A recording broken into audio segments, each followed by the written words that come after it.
I must announce it to the meditation room. Oh, you know what? I think I just want to whole cloth copy that. Yeah. Yes. Good. Do it. Kill him. Yeah. Yeah. At everyone. And enter. I said enter. Sheesh. Cool. That's set up. I have my tweet lined up. My 2 Reddit posts lined up. Good. Very good.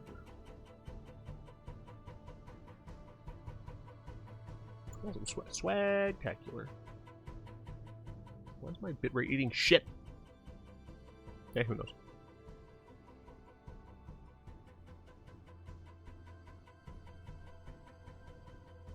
Good job. Come here. Come here. Come here. Hello. Hello. Hi, sweetie.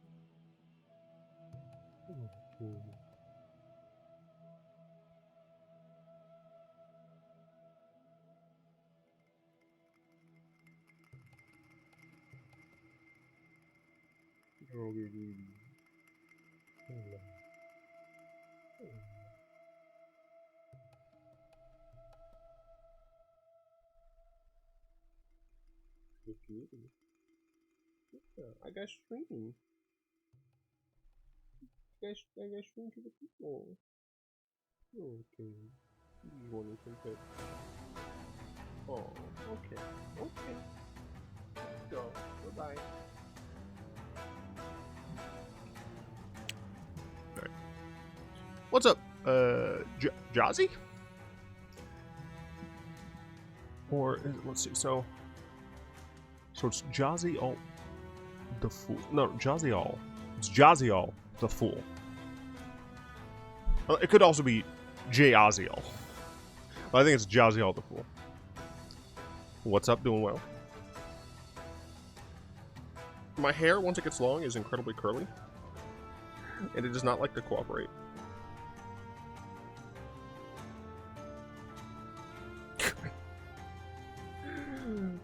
You know, I'm just gonna tuck it. Tuck it under. There we go. I tucked it under my my headphones. Oh goodness. All right. Let's see. That should all be fine in terms of audio levels. All right. So go ahead and start talking about the cards. Artillery Enthusiast. 1 mana, 1/1 Goblin Artificer. Modified creatures you control have menace. When it enters the battlefield, you may discard a card. If you do, seek a card with mana value equal to that card's mana value.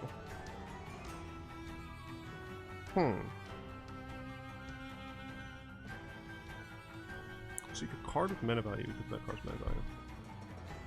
I'm trying to think of situations where this is like super what you want. So, I mean, this card actually has a lot of facets to it, right? One, it's a goblin, right? So if you're playing a goblin deck that happens to run things that give +1/+1 counters, there's a decent amount of goblin cards that like to have equipment attached to them. So the modified part works there.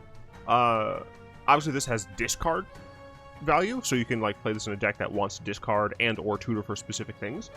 And yeah, you can tutor for specific things. It just has such a wide variety. I'm just trying to think. So, like, the creature stat or the creature type, that one's kind of a given. You know, if you want some of the effects, then it goes in goblins nicely. Grumgully Gruul Goblins. Oh yeah, yeah. This would be pretty good in Grumgully Goblins. Yeah, no, I mean that actually seems pretty decent. You could also play this like if you're playing that kind of a green-red goblin list. You could also just run Ranger class as another way, like it's just another passive way to get some +1/+1 counters on your creatures. And what's sick is that since it triggers on attack, right, you can attack with a card that doesn't have menace, but it gets menace before they're able to declare blocks. So yeah, no, I think this card has a lot of interesting stuff to it. I'm still like, that second ability though is the one I'm still trying to like think of dumb things that you can do, because you'll want to have essentially like, I don't know, like 8 cards, essentially like a playset of one and then a playset of another, where they're both like pretty powerful cards, but they work in different circumstances. I'm not sure I'm able to like really envision all of the stuff that can come with this second ability. But I'm actually, honestly, I'm kind of surprised that this one isn't rare compared to, you know, the other rares and mythics that we got in the first batch. Like the one that perpetually gives lifelink to a creature, I think was mythic. That should have been like an uncommon, but I mean, I'm happy it's an uncommon because it's very interesting. It's very complex. It does a bunch of things.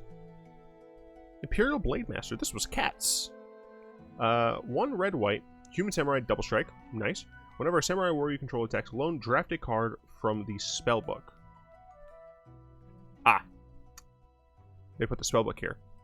So it looks like, yeah, just a bunch of the samurai and equipment.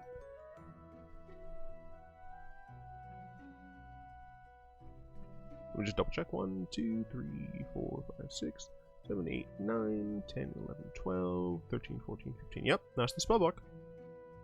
I mean, it just has double strike, right? So if you're playing this in the samurai deck, because there's the one samurai, I think it's actually this one, right? Yeah, there's this one that just gives +1/+1. And I mean, if you do that on this, like a 3/3 with double strike is freaking nuts. And the fact that you can just keep getting cards, and you have somewhat of a say in the card that you get, makes me think this card's like, you know, not fucking bad. Yeah, no, I mean, that seems pretty decent.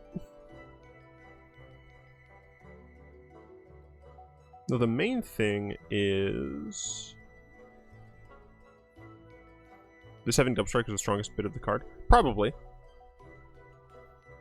Yeah, so the main unfortunate bit is that you can't get the rabbit from this card. And I think you really want the rabbit. I think you really want to be able to give this haste, like, as soon as possible. Although I guess in Historic we have other ways of giving it haste. But, I don't know, I think this card's pretty decent. I like this card. That's why I like to say, not bad. Very much not bad.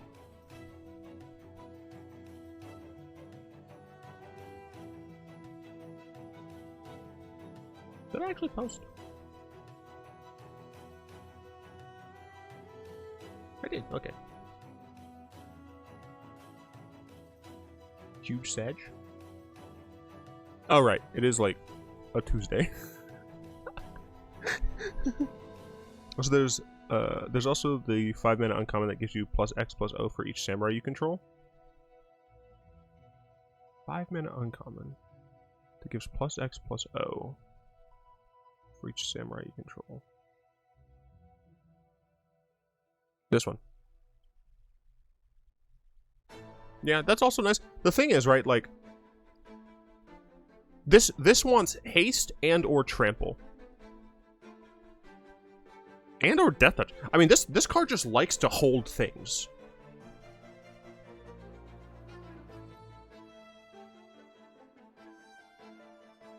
Man, this is another card. I'm not the biggest fan of Alchemy Innistrad. I feel like there weren't a lot of... It didn't feel like there were a ton of interesting cards there. We've only gone over 2, and both of them have been interesting so far. Like, because you don't even have to care about this being a samurai. You could also just play this in, like, a warrior deck that happens to run some equipment that gives, you know, haste, trample, death touch, whatever.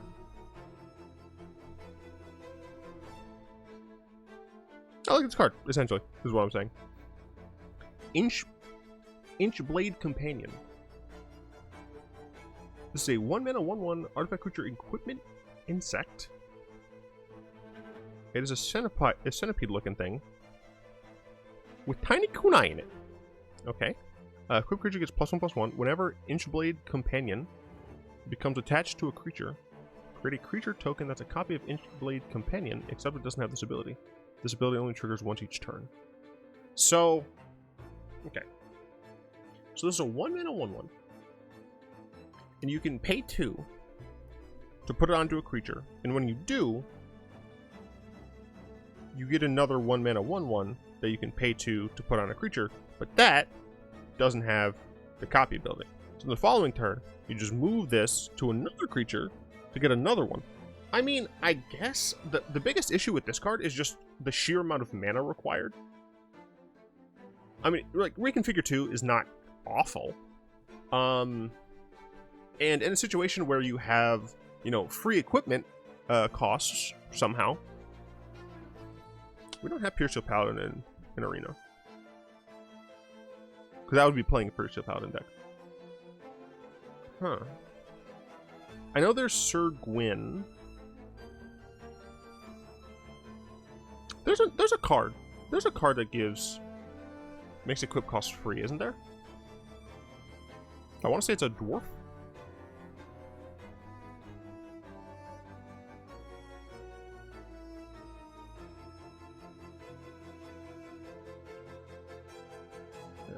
Let's see. Legal in historic. Text. Equip. Boss. And then creature.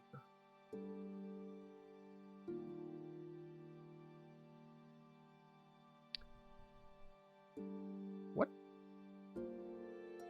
Oh. Wait, no. Wait, what?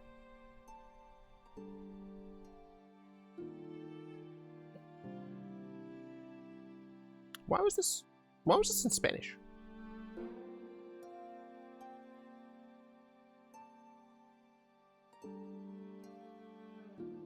The text include equip and costs.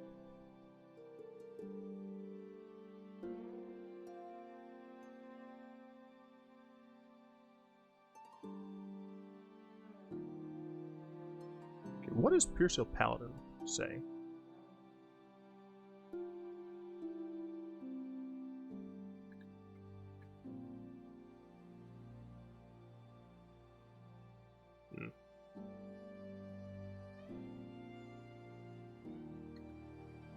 I'm just gonna still do equip.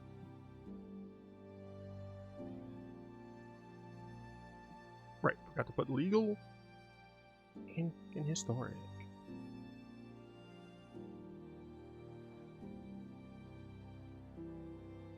Brunar. Oh, right, it was a dwarf. So there's Brunar that works with this. Other than that, though, I'm not sure you care. And to answer your question, I don't understand why this is arena only. This could be a paper card. I think it could. There are definitely cards that make tokens that are literal cards. I think the main difference, though, is that those are typically like super well-known cards, right? Freyalise can make, I think it's Freyalise, can make Llanowar Elf tokens. What's up, Curry? I'm sure there are others, I just can't think of them. Oh wait, doesn't one of them make a... I mean, this card is actually super similar to... Gosh, it is type artifact. Wait, it's replicate or something. Replicate or... Yeah, Mishra Self-Replicator. It's essentially like literally this. So no, I agree with you. This is weird to be... This is kind of weird to be online only. Because this card absolutely... There's an equipment that duplicates itself when it hits a player. Oh yeah, Blood something Axe? Yeah. It's from Eldritch Moon, if I recall correctly.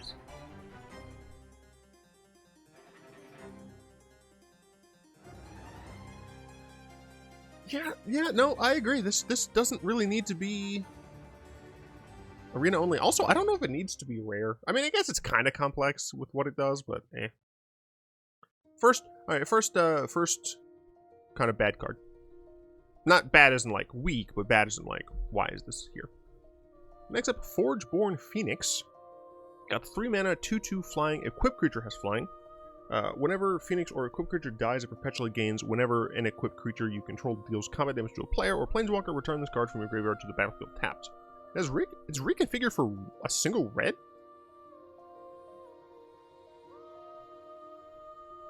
Whenever or equipped creature dies. And that's a single red. That seems really strong, right? So, like, you equip this to a creature. You attack in. The creature dies. Who cares? You get to keep the Phoenix in play when the other thing leaves.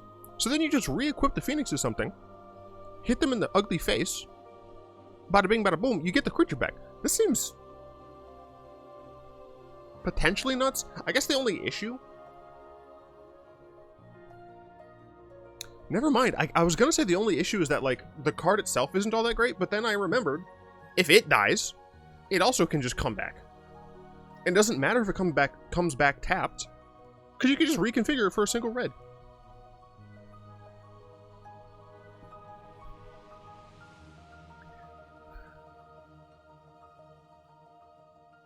I mean, just the cost of this card seems to imply that it should be reasonable.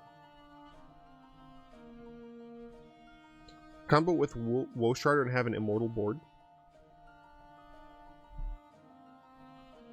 Combo with Woestrider and have an immortal board. I mean, you do have to pay decent... You know, you have to pay consistent mana. But you aren't wrong. Attack, sack, attack to the next creature. Oh, attach to the next creature and sack it again. Yeah.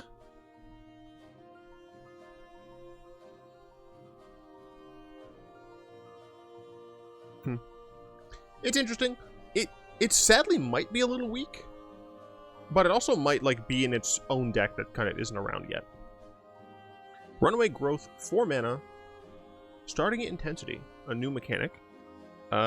Enchant land. Whenever enchanted land is tapped for mana, its controller adds an additional amount of mana, green mana specifically, equal to Runaway Growth intensity, then perpetually increases intensity by 1. So I did hear some people say that, like, why isn't this just a, like, this could be printed in paper, this could just be, like, starts with an intensity counter, and then it gets intensity counters. Yes, technically that could be done, but it does change the card, because if you happen to lose this card, say in something like, I don't know, Muldrotha, then you can bring it back, and it'll still have the same intensity. So there is a world in which this card, like, just has counters, and it's a normal, boring-ass Magic card. But for the purposes of my Historic Muldrotha deck, I think it's pretty cool. Not Historic Muldrotha, but Historic Brawl Muldrotha deck. I like this card. It just adds a ton of mana. Remember Enchanted... Oh, that... I just realized it has to be tapped for mana, so it's going to be a little bit harder to sacrifice the land. So you have to make sure you're playing some lands that, like, actually do things. And that is fine. 4 mana, I think... Well, 4 mana... It taps for... It makes it so that you essentially get an immediate rebate of 1. Then the next turn, you've essentially paid for the entire thing, really. Yeah, that's fine. Futurist Spell Thief. 3 mana, Moonfolk Wizard, 3/2 with Flash. No! Stop with the Flash. I guess it's a wizard and not a rogue, so... When it enters the battlefield, conjure a duplicate of target spell in your hand. That... Gadgets. I'm streaming. It's just like raining here started meowing. Come here. You're okay. Let's say hi to the people.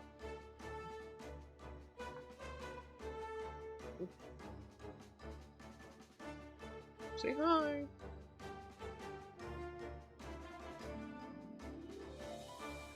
You may spend mana as a mana card to cast a spell.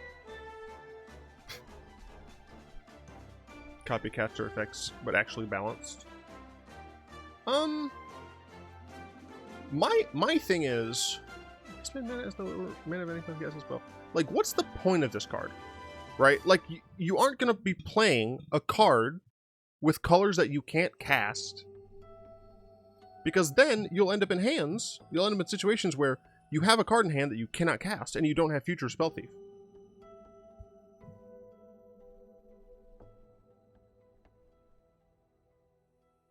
Mr. Steal your deck? This is just in hand, though. You can't put someone else's card into your hand.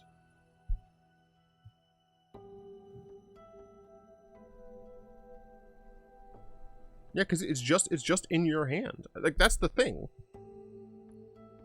If it was hand or exile, I'd understand, but it's just your hand. You're not allowed on my desk, hedgehogs. Okay, lay down.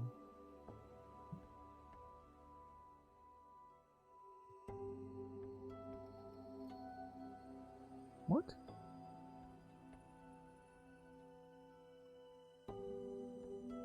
Oh, gosh. Okay. I was confused. I was reading this as conjure a duplicate of target spell in your hand. And I realized spells aren't a thing in your hand. Well, no, not even spell cards. But yeah, okay, I read this wrong. That's my bad. You conjure something into your hand. Gotcha. Okay. That was my bad. With that in mind... yeah, it's actually kind of cool. Yeah, definitely a Mr. Steal Your Deck type card. It's fine. 3 mana, 3/2. Means it's not going to be too strong. Yeah, okay. Reasonable. Experimental Pilot. You're going to die. 1 mana, 1/1. Human Pilot with Ward 2. Pay a blue, discard 2 cards, draft a card from its spellbook. Then it cruise vehicles as if it has 2 or more. I assume okay, I was gonna say I assume these are all vehicles that aren't from Kamigawa. But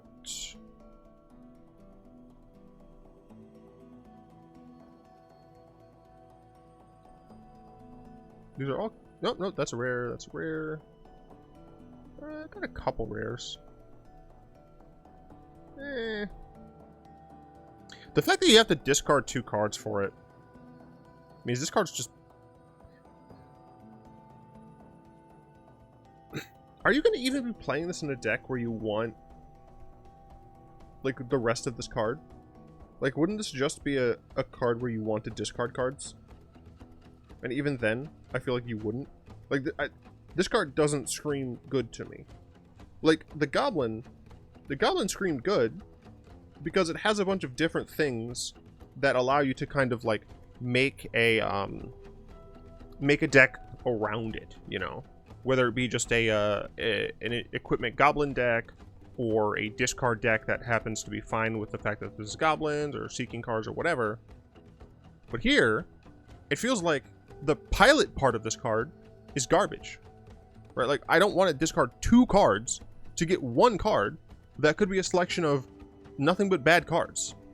You know, if I get Demolition Stomper, fucking Future Sentinel, and let's see, what's another one that's just kind of trash?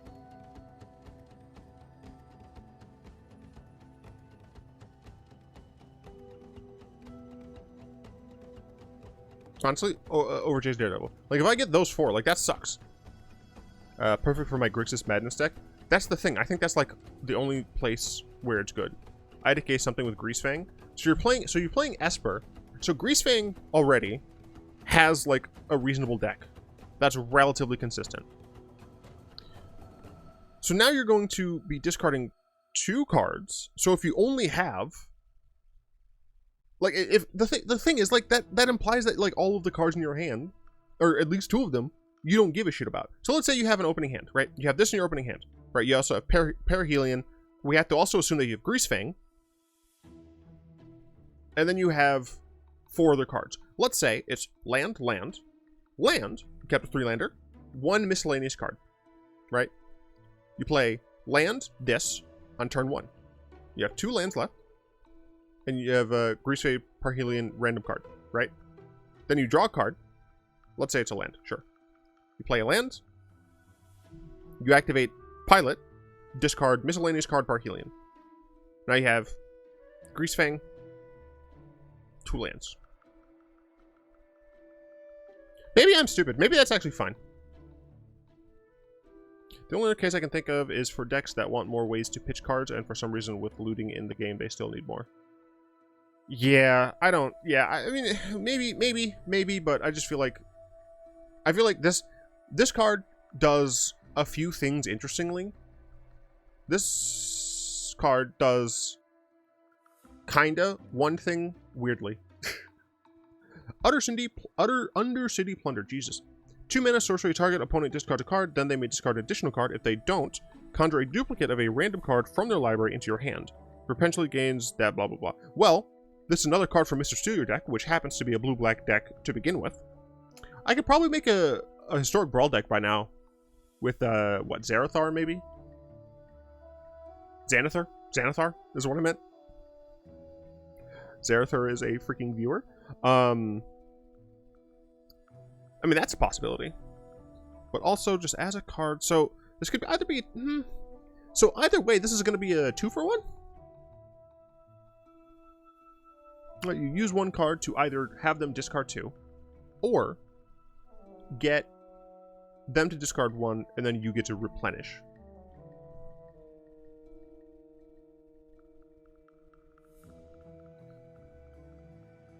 Conjure a duplicate of a random card. It says random card. If it said random non-land card, this would be fine. The fact that it does not say non-land means that statistically speaking, there's a high enough chance that you get land that makes this bad. I think the fact that this does not say non-land makes this a terrible card.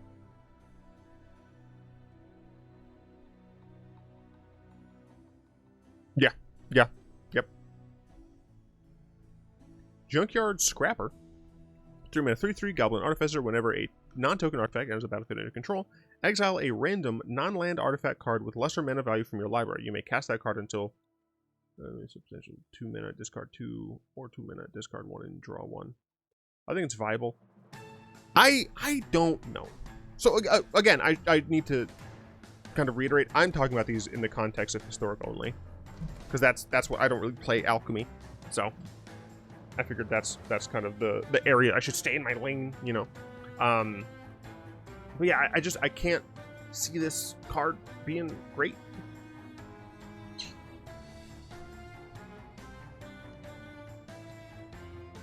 I mean, again, if you're playing a Mr. Steal Your deck thing, I think it's fine.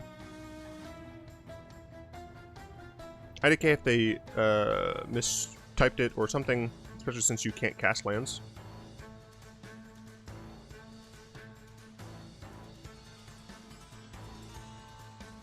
Well, it doesn't matter for the cast lands thing.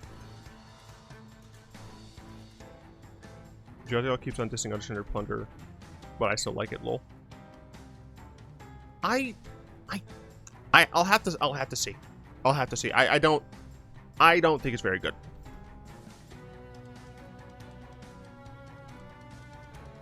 Anyway, Scrapper. Enters battlefield under control, exile random non-land artifact with lesser mana value from your library. You may cast that card this turn until end of your next turn. Okay. Okay. I think a good place for this is artifact combo. Ketchups, why are you so sad? Why are you so sad? My cat's being very needy right now.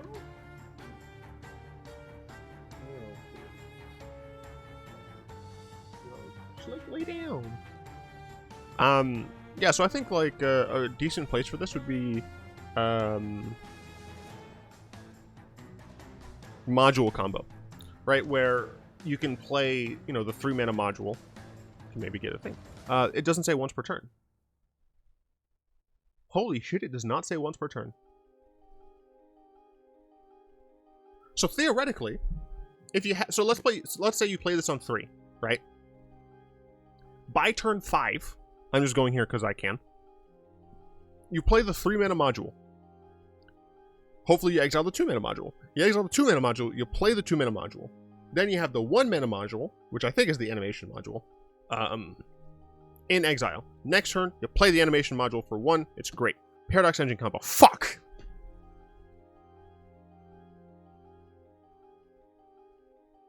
No! No! No! Query, why? That's so good.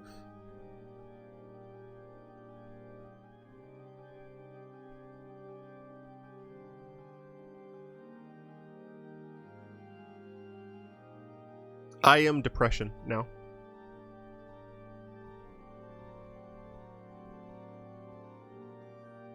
Cast an artifact. Untap all of your mana artifacts. Hey, look, you have an artifact in your because then you just so like okay, so like all of your 2-mana artifacts either produce mana or like draw cards. So like you have Wellspring, you have Mind Stone, others, right? You have Maze Mind Tome, because you can just tap that to draw. And look, those are all of your 2s, right? And then your 3s can be whatever. But like you have your actual combo pieces at a little bit higher, because you're just going to be drawing cards and gaining a bunch of mana. And as long as you draw enough cards, you can cast enough of the artifacts to just get the shit that you want. This is query why? Why'd you have to ruin my fun with an absolutely strictly better combo? Alright, well, this card's stupid. Saiba Siphoner. 4-mana, 2/2 human ninja with flash. This spell costs 2 less to cast. There are no instants or sorcery cards in your hand. When it enters the battlefield, return target instant sorcery card from your graveyard to your hand. If it would die, shuffle it into your library instead. This card is interesting. It's a cycle of cards that all cost 2 color, and then cost 2 less if some criteria is met. So, if you're playing this in a deck, right, that has relatively few spells, but very powerful spells, this card seems stupid, right? Because you're relatively infrequently going to have spells in your hand. If you have a spell in your grave, it's most likely going to be the 1 or 2 very powerful spells that you're playing in the deck. And then it's just a 2-mana 2/2 flash creature that never truly dies. And you always, as long as it enters the battlefield, like as long as your opponent doesn't counter it, you just get a card. So if you like flash this in for 2 mana, put a sweet card back into your hand, or get just like some removal spell, right? Put that back in your hand, bada bing, bada boom, you kill thing. I'm not sure I like that it tells your opponent that you don't have the relevant card types in your hand and exactly which one you got. That's a ton of free info. I don't think the free info matters when you're playing cards that are good enough, right? So like you're not just playing Siphoner. I keep saying Siphoner for some reason. You're not just playing the Siphoner in a deck where you're like just playing like loser creatures, right? Like you're playing this in a deck where like all of your creatures are good, they do something, right? They in some way interact with, the battlefield. They can, maybe your creatures force your opponents to discard, maybe you have some creatures that draw cards, right? You're playing this in a deck where creatures have the abilities of spells, right? Or you're playing this in a deck with a lot of channel cards, stuff like that. Maybe you're playing with a few adventure cards as well. And then you just have some spells that are super strong. The thing is, yes, your opponent is going to know, oh, I don't have very many instant sorceries in my deck, or in my hand. But by the time you get to that point, you almost certainly are going to be in a situation where it doesn't matter that they know that, because they probably have learned that your deck is mostly playing a lot of good creatures. And then, yes, your opponent will know that you have a good card in your hands, but with Narset, they know that you have a good card in your hand, but you still have to be able to play around that card, right? Like you still are going to have to, as the opponent, figure out the best course of action to bait that card out or blah blah blah. I think this card is good. Is it good enough for Historic? I don't know. Might be good enough for Alchemy, but for Historic, I think it's worth a try. Boseiju Pathlighter, 3-mana 3/2 human rogue. Rogue. Not druid, not shaman, not cleric, not wizard. Rogue. When it enters the battlefield, draft a card from its spellbook. Bad lands, could be helpful land, great land. probably a bad land could be helpful. I guess this could be helpful. IMHO bad land, bad land. IMHO bad land. Bad land if you're not playing freaking specific creature types. And why would you be playing green rogues? If this was druids, shamans, clerics, wizards, like any of those would be better. Fine land. It could be fine. Typically not great, especially when this card is a 3-2, not a 4 anything.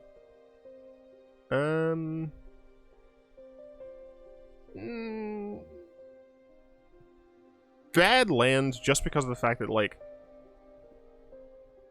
you have to have an artifact and or enchantment, and this deck isn't inherently going to have those. And the Field of Ruin could be good. This card has too many whiffs. Like, this card's great. And frankly, that's kind of it. Right? Like, maybe this is fine, maybe this is fine. But for the most part, this card, I think, is trash. Bellows Breath Ogre. 3-mana, 3/3 artifact creature ogre shaman. This one has intensity. Starting 1. Whenever it attacks, it deals damage equal to its intensity to any target. Any target. I would like to reiterate, any target. Any fucking target. Any target. Any target. Then it increases intensity by 1. So on the first turn that it attacks, you get to deal 1 to something. And then potentially hit for 3. No haste though, probably too slow.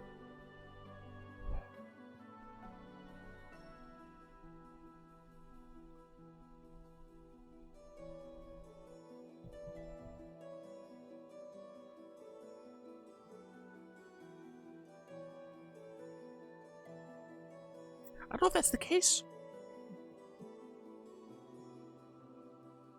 Maybe it is. Yeah, for Historic, it's probably too slow. Alchemy, this may be good. But Historic does have plenty of creatures that just tap to make a creature have haste. I don't know. I want to feel like this card is nuts. I think the best way Historic Aggron can kill you by turn 4. Yeah, but that's more of the problem of the fact that there are some cards in Historic that shouldn't be there. Yeah, I guess. I would still like to play this card with, like, attack triggers deck. You know, so you have, like, Hell Rider. You would have... what is the name of that card? The Upside Down Rogue. Robin Hood, dude. Robber of the Rich. Dum-dum. Like, just attack triggers deck. Just because it'd be fun, but yeah, it's probably too slow. Kami of Transmutation. 2-mana 2/2 Spirit. When it enters or leaves the battlefield. In a Shaman deck. Why is this a Shaman? And this is a Rogue. I can sort of understand Shaman. Artifact doesn't really make a ton of sense. Apparently he, like, swallowed... The thing is, a Bellows isn't even the thing that makes the fire. There. Whatever, man. Each permanent card in your hand perpetually becomes an artifact. Each permanent card in your hand perpetually becomes an enchantment. This is only good in decks where you have effects that trigger on those things. I essentially think that, like, this part doesn't matter. I think in artifact decks, you're... I don't know. I feel like this is not what you want for artifact decks. For enchantment decks, this is kind of interesting. Because you can just, like, turn all of your stuff into enchantments, and then you have a bunch of Enchantress cards, and then you do stupid things. The issue is that this includes your lands. So now your lands can get blown up by enchantment hate cards. This Kami has a combo. I would like to know what the combo is. Please enlighten me.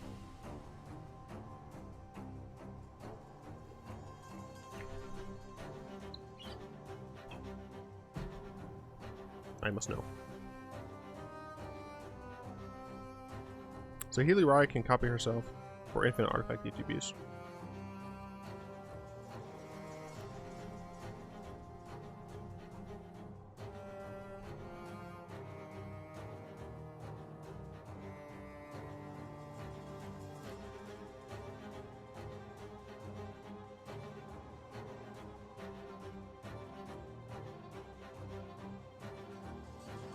Create a token that's a copy of target artifact or creature you control, except an artifact in addition to its haste. When you say infinite, do you mean like this is something that you can keep perpetuating? I don't... Create a token that's a copy of target artifact or creature you control, except it's an artifact in addition to its other types. That token gains haste. Could you explain the combo?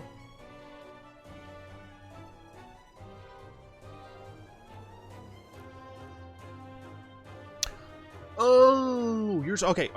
I was confused. So you're saying play this to make Saheeli an artifact, cast Saheeli, which is an artifact, copy itself, keep the other one, copy itself. Okay. Okay. Yeah, okay. Yep, that is a thing.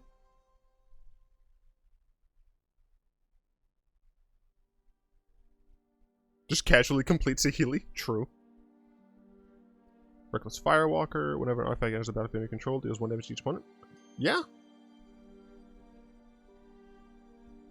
Alright. Uber Shuffle.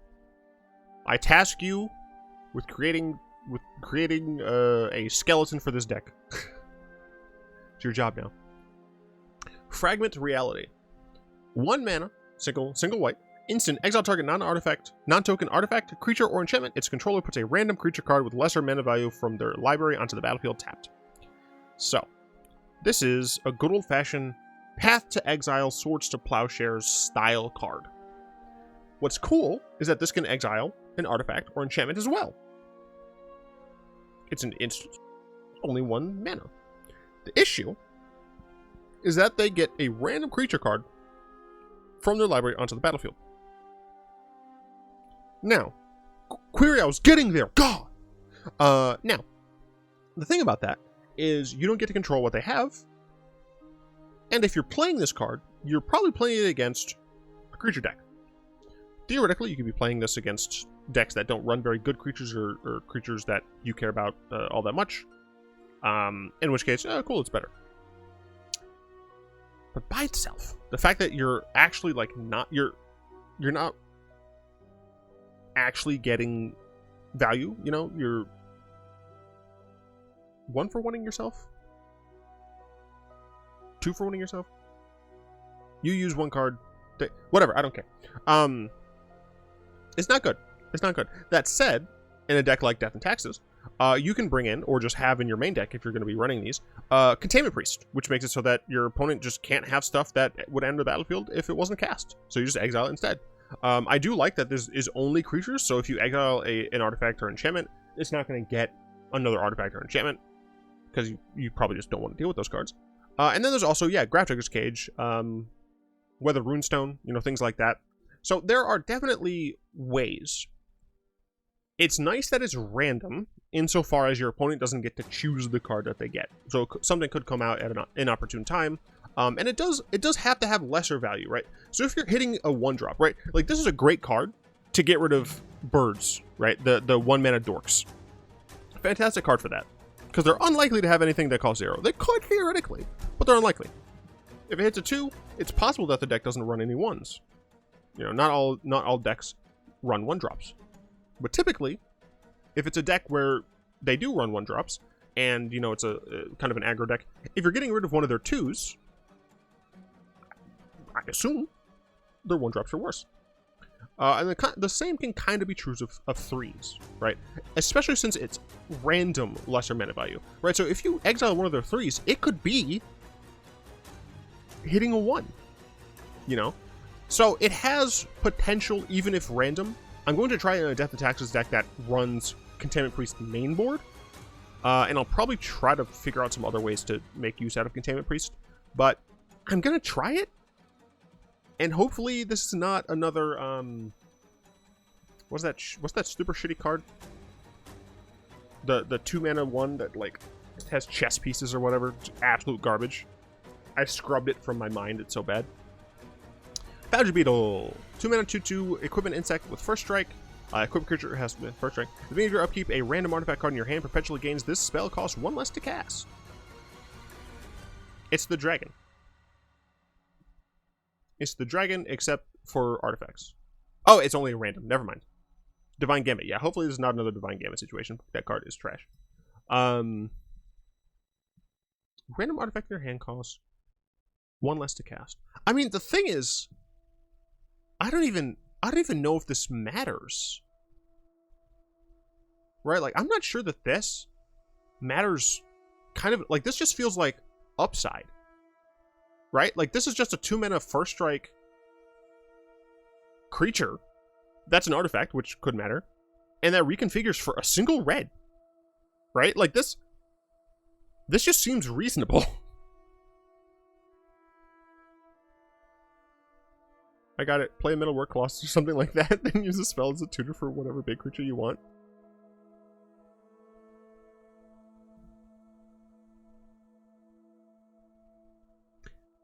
You can target your own things. I'm surprised by this. I expected Wizards to just like innately put an opponent controls. You can exile your own card. So if your own card's going to die anyway, get something else. Yeah, not bad.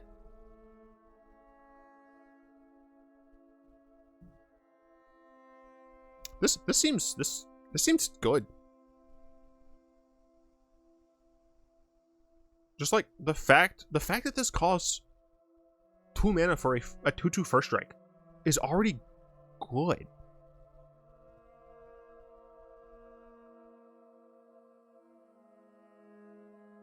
I like this card. I like this card.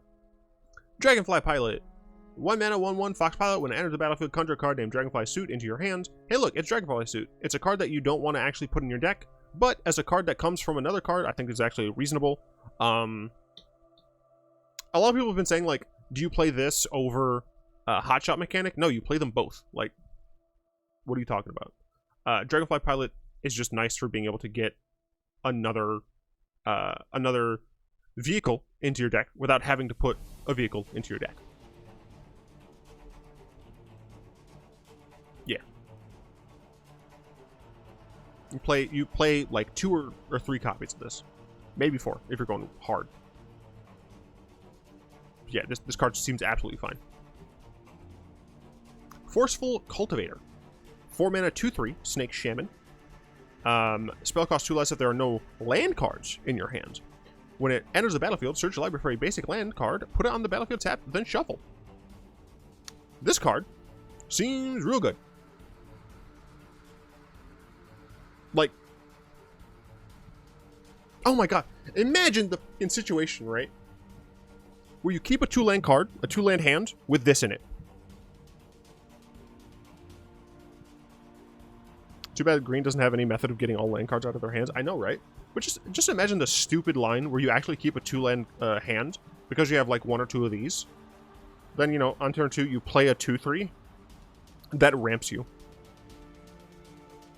And then, oh no, you've drawn another land. You play the land, you're on 4 mana now. You play some dumb-ish. The issue, I think, is that, is this good in a situation where you have enough mana anyway? This should have said put into hand, not into play. Probably. I'm legitimately, like, I think this card's strong. I'm just wondering, like, is this good when it's the weakest? Right? The other one, the ninja, at least had flash, right? So it could surprise block something.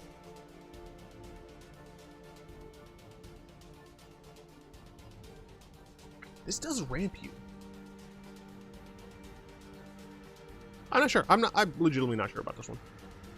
Better offer. X into blue.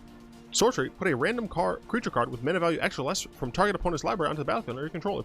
It perpetually has base power and toughness XX and perpetually gains ward. It's a 2 mana 2/3 ramp. Potentially, yes. I guess looking at it that way, even if you have just like a bunch of lands in play, it's still like thin in your deck. Yeah, it's fine. There are commons at 2 mana withdraw land. Yeah. Better offer is weird, and here's why. You get to steal something for your opponent, so obviously missteel your deck.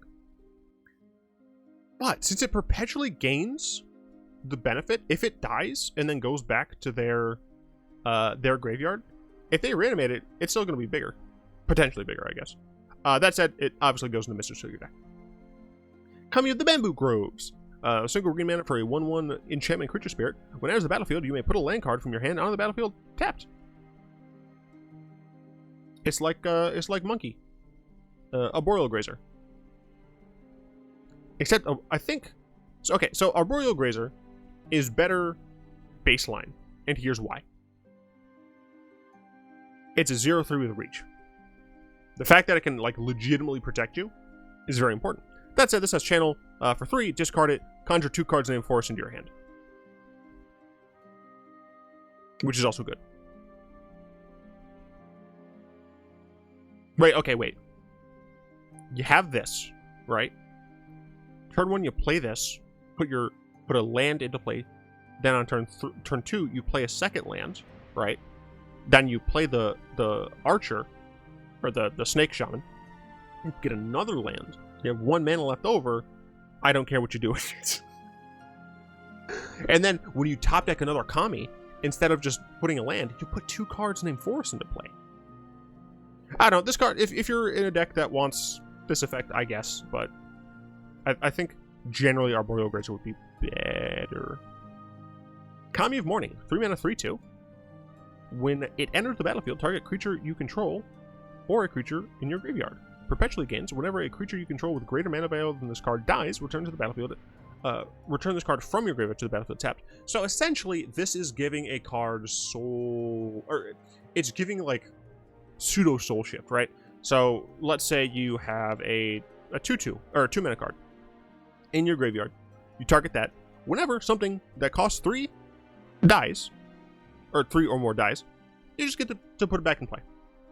Now let's say you're in a situation. I haven't quite figured out the best combo with this yet. This is one of my favorite ones so far. That's the thing, right? Like this has to be broken somehow. This absolutely has to be broken somehow.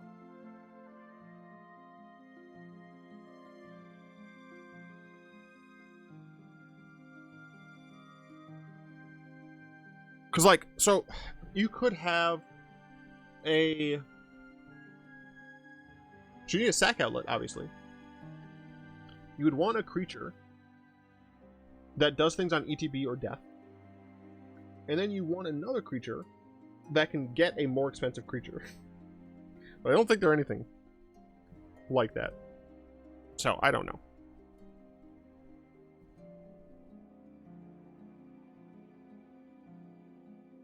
There's Vesperlark and the Black Goblin. It's pretty close. Gotcha.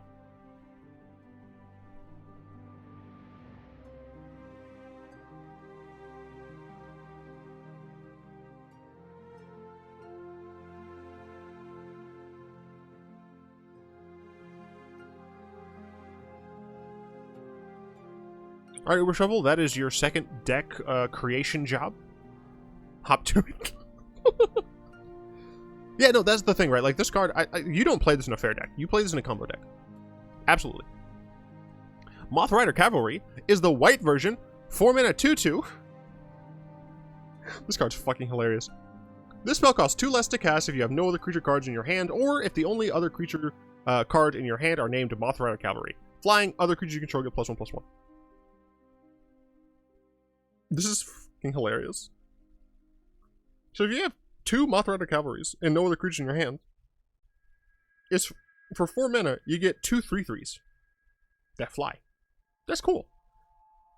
Thing is, you actually want mono white tokens.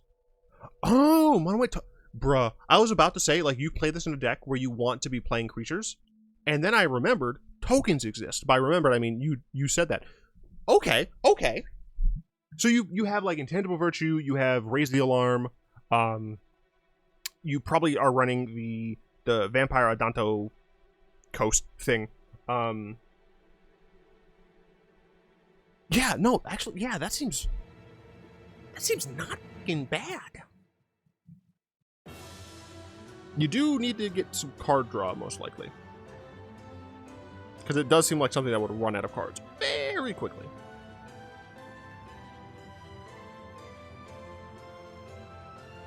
Yeah, no, that seems pretty sick, actually. Yeah. Mono-white tokens. Alright, another gauge, that is your job. Make the mono-white tokens deck. By the way, I'm being tongue-in-cheek. I'm not, like, literally saying that you have to make these decks. It just seems like you are interested in the deck, so it's like, hey, you should do that, and I'll friggin' make a video. Semblance Scanner. 3 mana, 3/1. Artifact creature, equipment, shapeshifter. Interesting. Oh, it's a chameleon! Look, it's a little chameleon. Whenever it or equipped creature does combat damage to a player, if it's not a token, conjure a duplicate of it into your hand. Reconfigure 1. Interesting. So this doesn't actually give its power toughness. Sadazar. Thank you for the Prime sub. Means a lot. Boros fist bump. It's like brand new. If it's not a token, thank you for the content. I'm glad you're enjoying it. If it's not a token, I legitimately don't know how to evaluate this card. I feel like it's not terribly strong. Like, it's a 3 mana 3/1 that, sure, it reconfigures for 1, which is nice, but like it doesn't give anything to the equipped creature.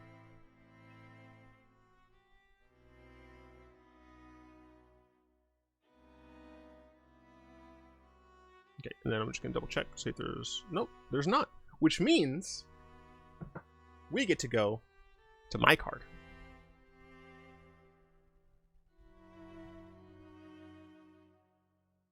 One sec, I first have to actually, like, post it everywhere. Because if I don't, I'll get skamazed.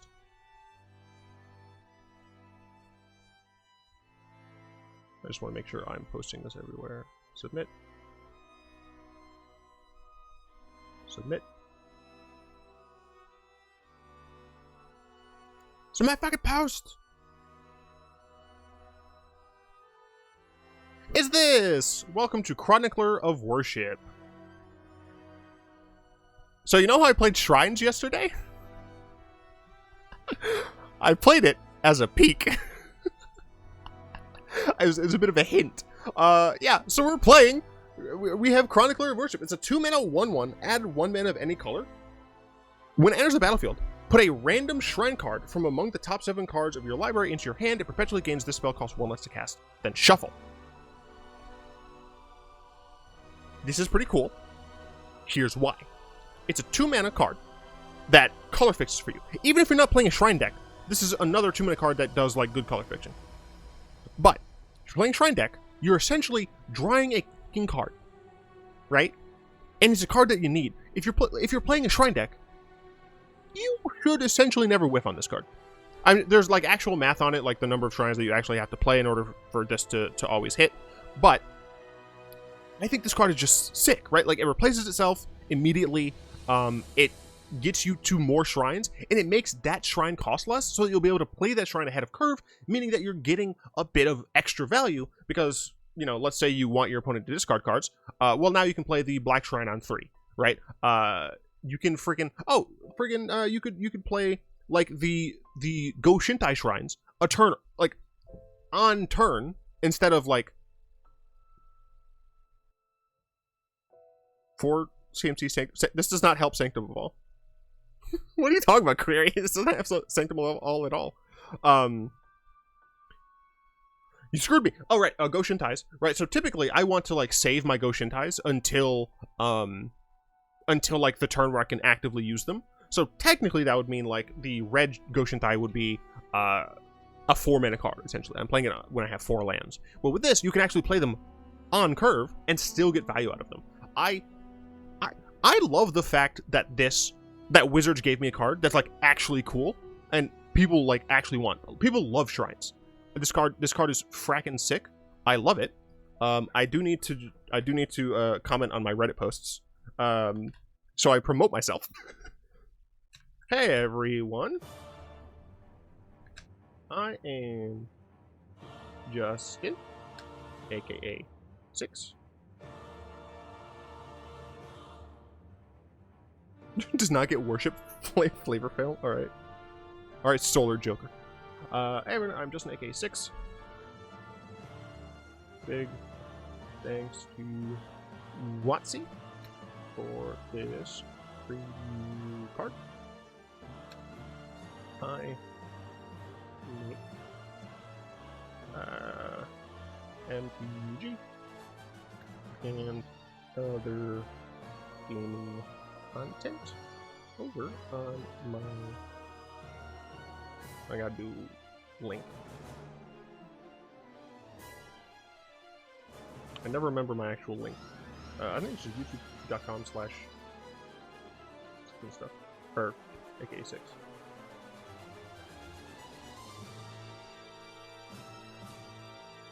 Hell yeah. You'll see on my link. On my YouTube. And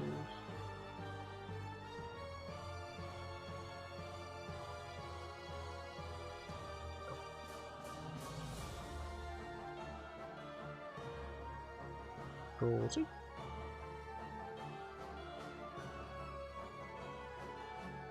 Control V. And Twitch.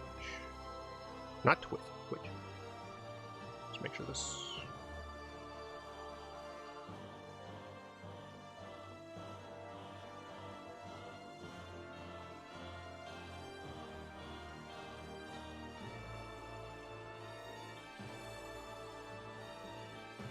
Why is my Twitch not working?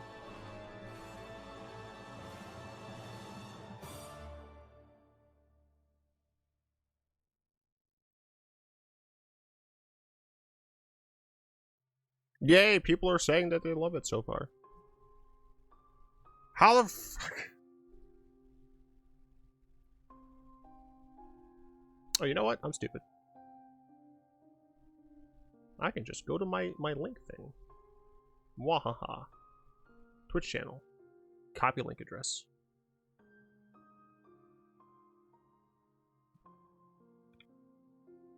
There we go.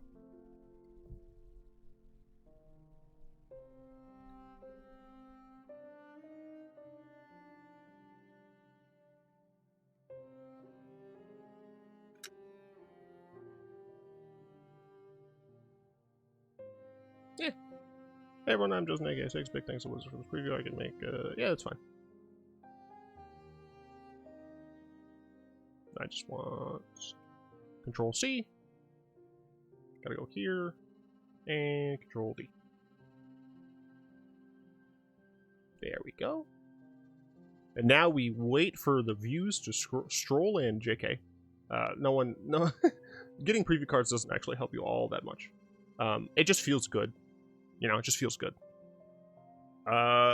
Anyway, also to sex for one 20-turn clock. True. It's a cool card. I'm scared shrines are actually super playable and historic now. And then Queen just says they aren't gonna be good. So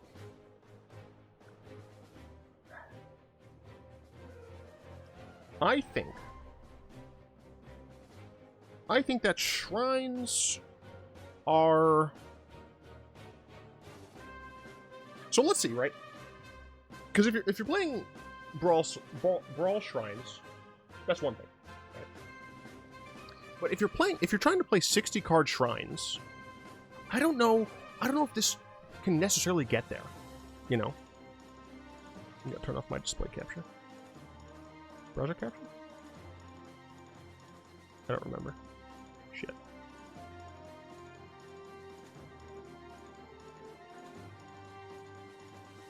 Which of these is the fucking game capture, man?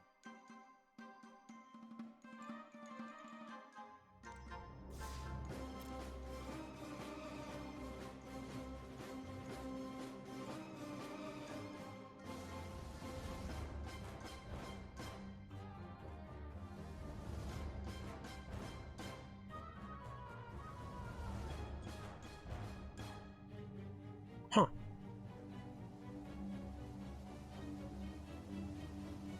I don't understand anything.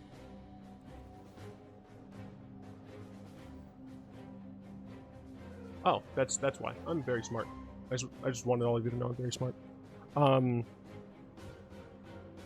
Going this into the other green one gives so much mana, though. So does just going Elf Ball to the least. You can win quickly. Elf Ball loses to Purge, though. Wouldn't this also lose to Purge? Oh, wait, no, never mind. I'm smart. But yeah, so, like, if you're...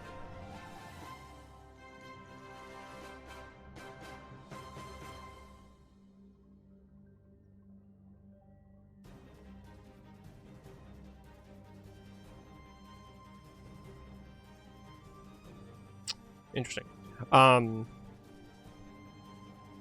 So if we're doing shrines, right, in historic, to add this card.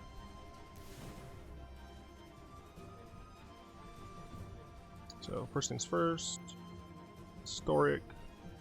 We'll go ahead, go into shrines, right? We're not going to want to do 5-color shrines, I don't think. Although, maybe we could.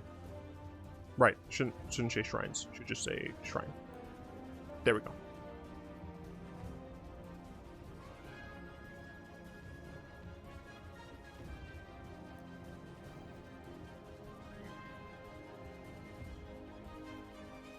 Because you kind of need to pick a primary group, right? So let's actually, for now, we're just gonna pretend Paradise Druid is our new Chronicler of Worship. Right? We're gonna say that the new... we're gonna say that this is Chronicler of Worship, right?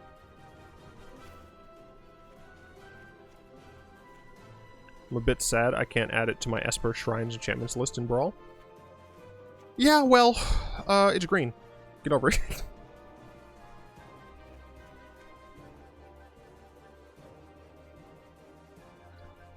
So obviously, like, we would be base green. I think that's a pretty reasonable thing to say.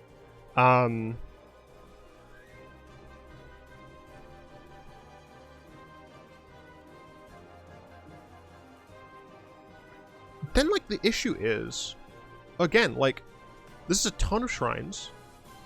So even if we're base green, let's say we have like 3 of these, 3 of these, we got 3 of these. We could go 2 of those. Our creature planeswalker. Any target. So we like this.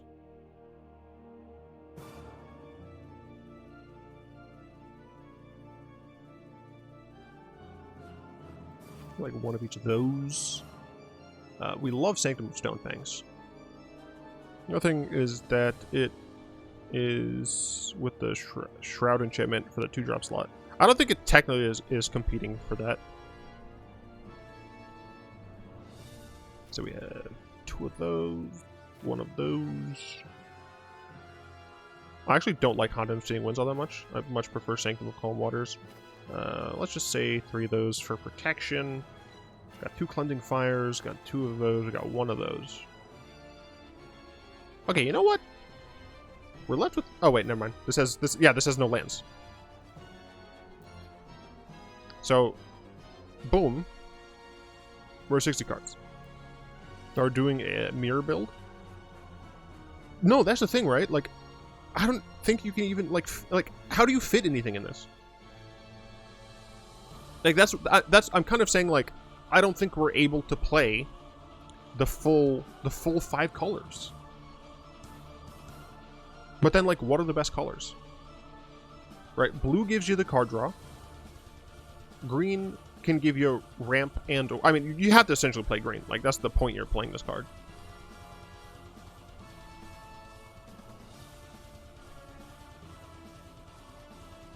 Red is, like, all damage. We could theoretically kill them with Sanctum. But, like, even if red is the cut... Right, even if red is the cut... That's only 4 cards.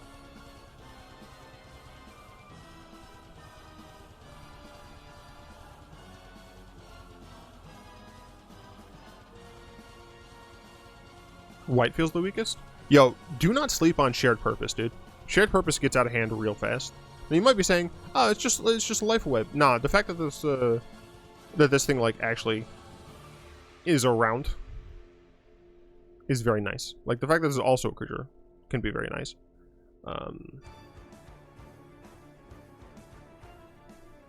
Honestly, just made a white-green Enchantress deck, add a couple Triumphs, and then one of each shrine, maybe 2 or 3, maybe 2 of the 3-drop green and card draw. So then, you say cut red and black.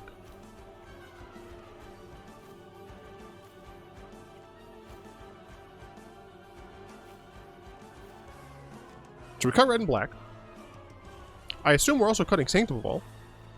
Not really a reason to play that.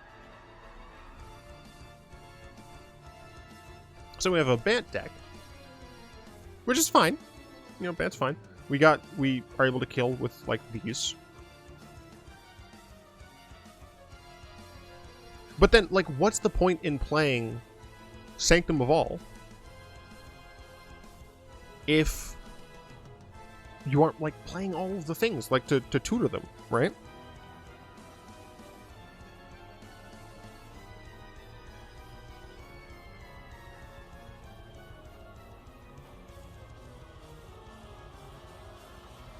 Right, but what I'm saying is, we already have ways of color fixing.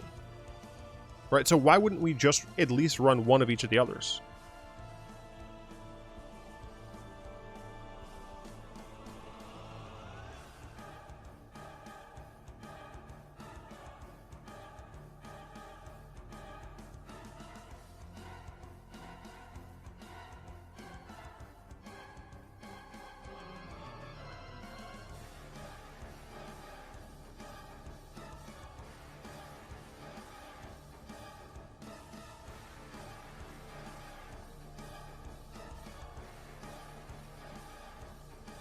It's not for fixing, it's for getting the exact shrine you need without needing the RNG of drawing it, though. No, I'm saying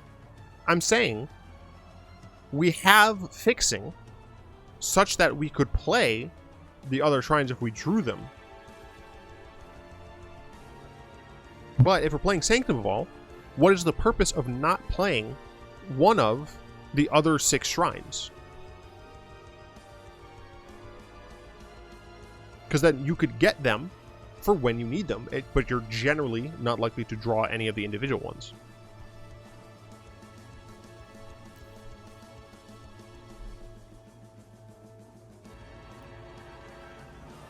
So essentially what I'm saying is, like, why not also do like that, essentially?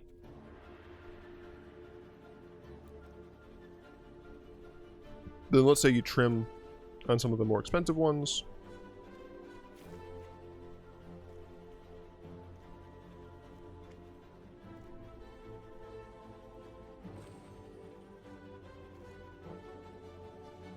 Then you get Grove? Sterling Grove? I put Grive. I put Grive!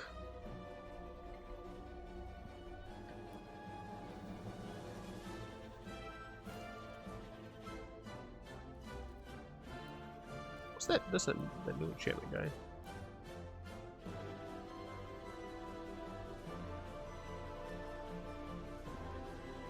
You.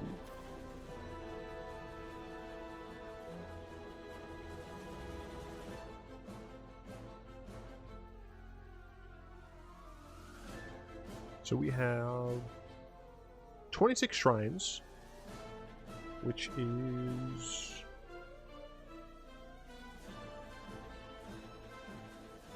43.33 repeating, of course, percent of the deck.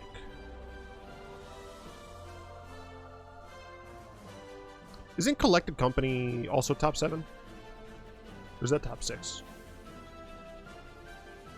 I don't know if I have I don't know if I have a company deck anymore. I'm just gonna look up company. Oh, right. Top 6. Okay, so the Collected Company Wisdom. Is that you need, what, 30? Collected Company Math.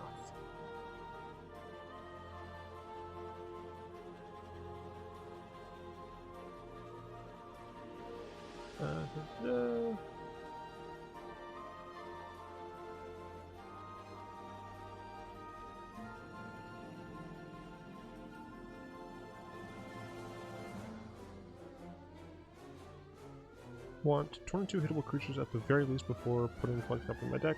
This gives a 5% chance of missing completely, a 21% probability of that. Okay. So 22 is the absolute minimum for 6 cards. So for 7, we'll bump that up a little bit. We're rocking 26, did I say? 26? 26 is probably fine then. The one danger of Sterling Grove is that it does shut down some of your own Goshintais. I don't love Sterling Grove in this deck, to be honest. In fact, I kind of hate it. I would much rather have something that protects my enchantments from blowing the fuck up.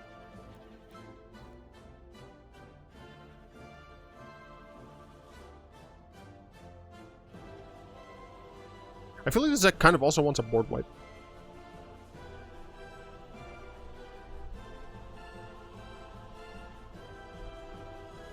The issue is that we have creature shrines.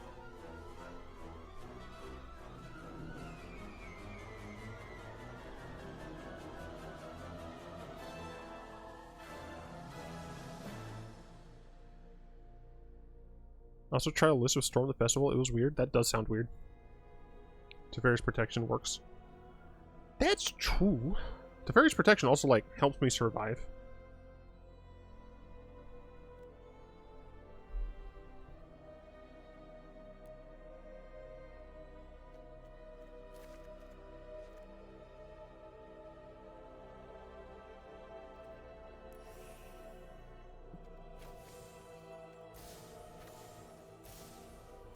Ugly shrine styles. I hate the ugly shrine styles. I wish they had some cool styles. I don't know how I got into Christmas there.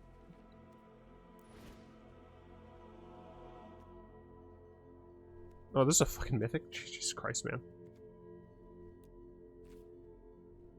They flush her down the potty. Wait, no. What happened to her body? They flushed it down the potty, and round it goes, and round it goes.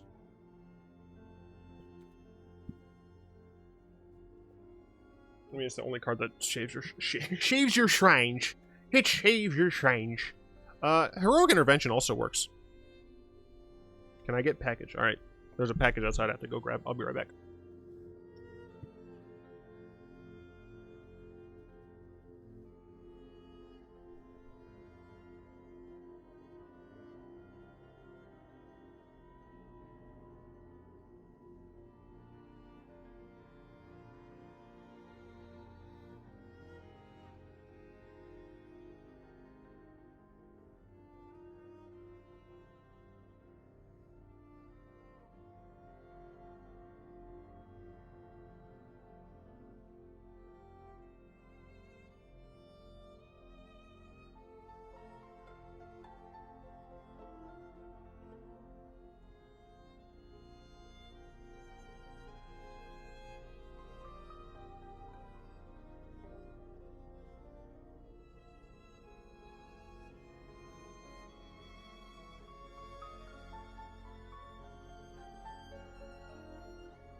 Yeah, I considered it very well. But it's 6 mana.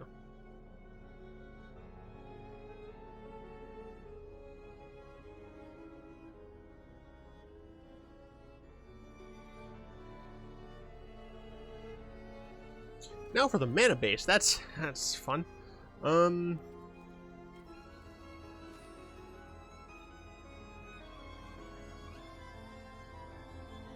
Oh, just be from Farewell. Okay. I wasn't. I was not understanding you.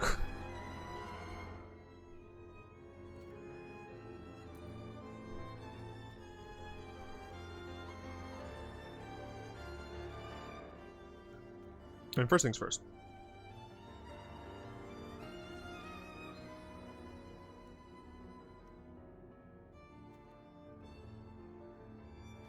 You know what? I'm gonna gonna give some love to the normal Kamigawa lands.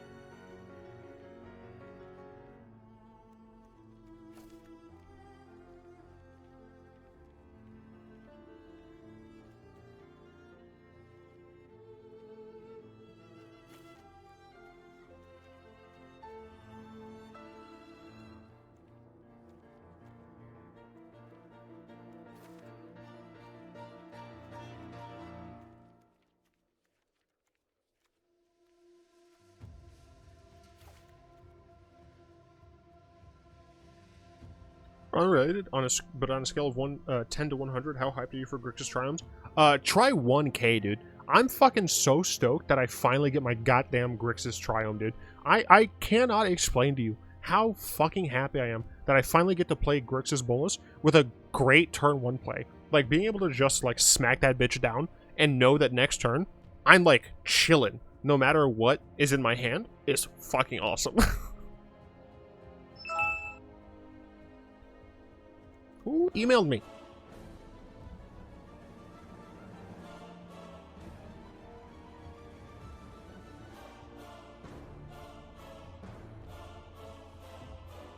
Maybe.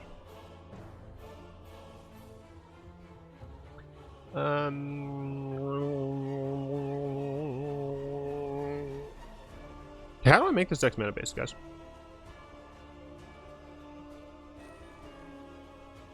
So like white, green are the most important for sure.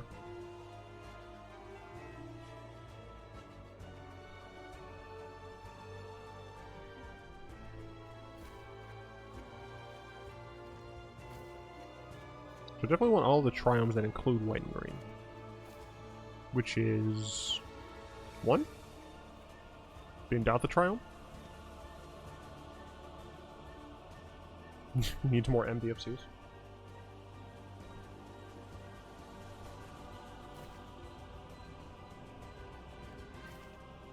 Right now I'm just going to go through the ones. If it has white or green in it, is going in. It has green. Give me my Overgrown Tomb. This has green. Give me my Stomping Ground. This has white. Give me my State Defender. And then this is white and green. So we're gonna fucking a lot of these good old-fashioned Temple Gardens. This has green. Get a green pull in there. Then we want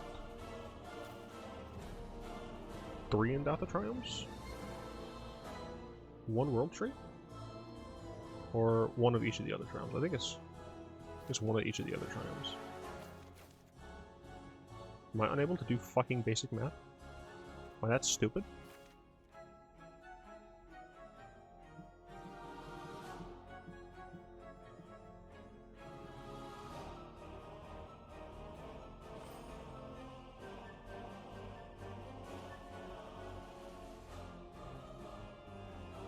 I'm realizing this metabase is actually shit.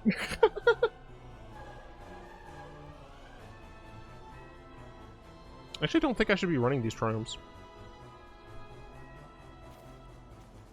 I think it's too many tap lands.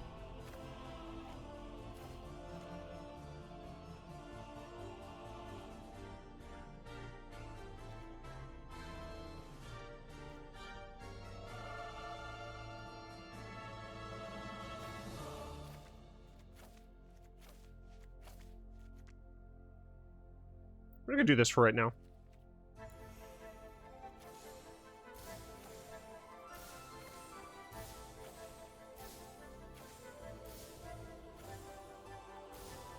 Fire invention?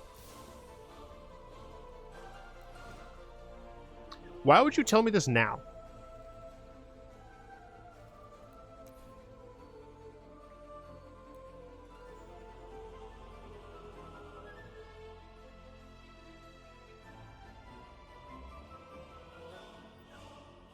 I don't think I want Fire's Invention, I don't. Well,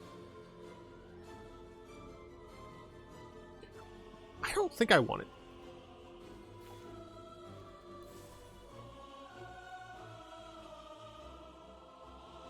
Do you or a loved one suffer from slow brain?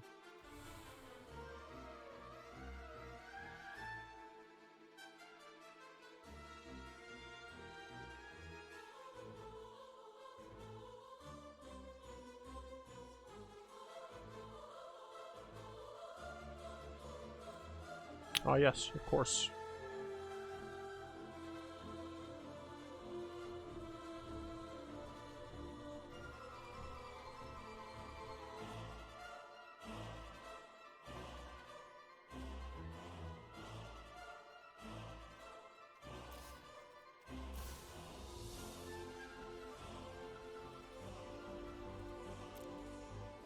Cringe.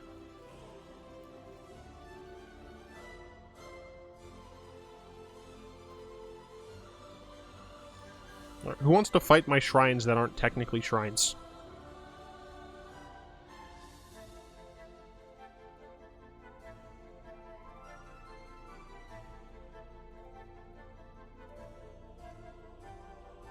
Oh shit. Do I have Nightbot on right now? Okay, Nightbot is in here.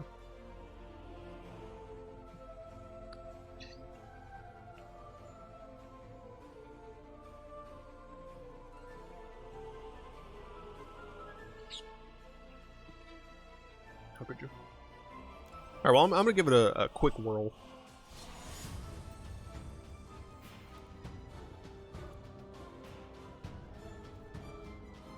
Yo, people are liking the card so far.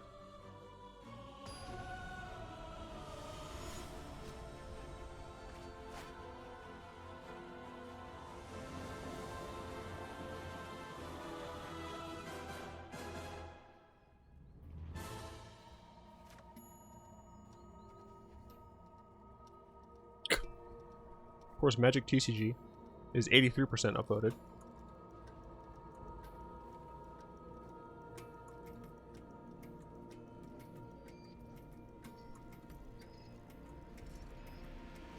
We'll keep.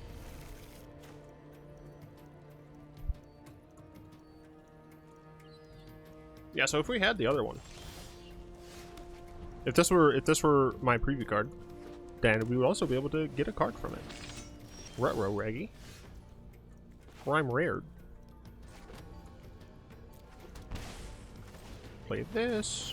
Next turn we play the Sanctum. A Bountiful Harvest.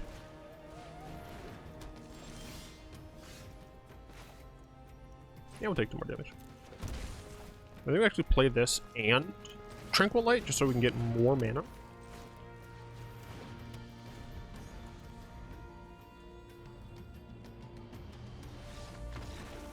Okay. I guess we win.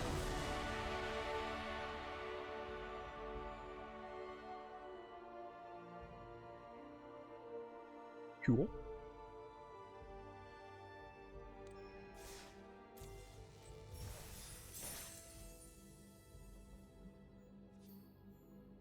Hey, cat's on. So is LVD. I don't remember how I was able to get LVD. That's 160 cards. Challenge.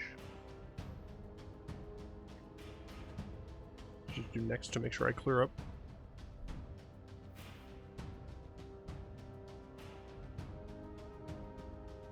Best of 1.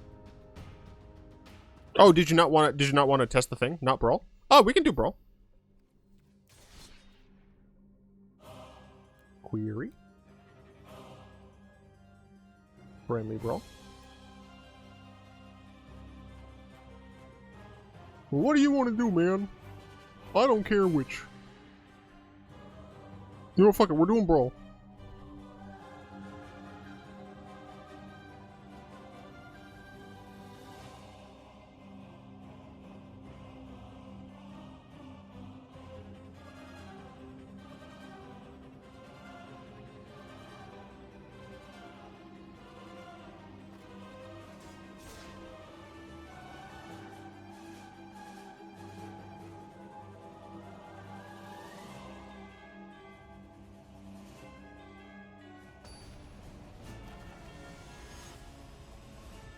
Yes, good.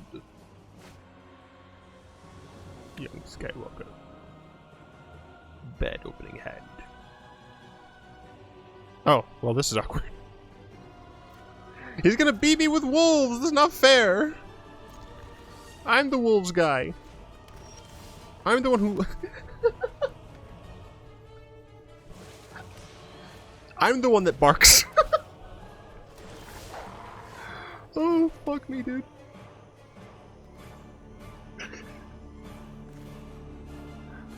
I'm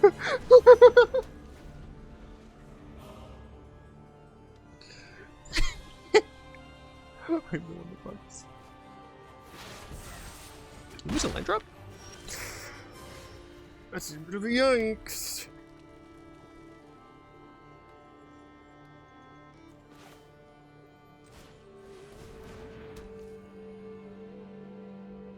Look at me, I'm the wolf now. I'm afraid there's a freaking demon bolt, man.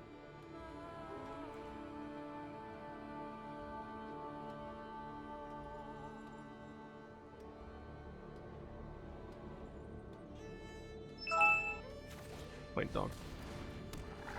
Who emailed me? Stop.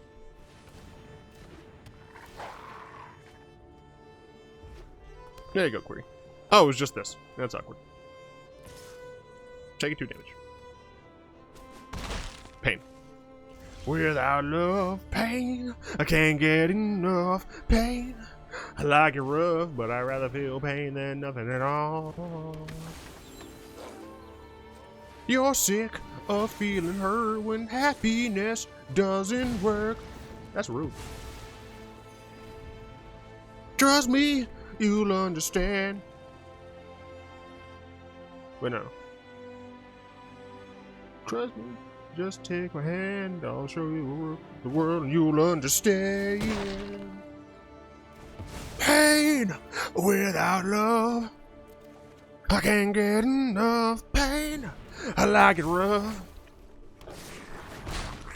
Stop beating me.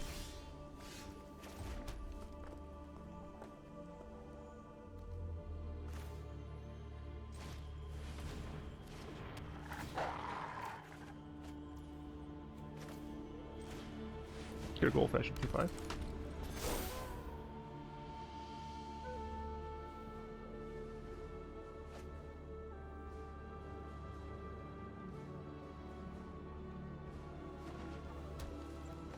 No, don't think.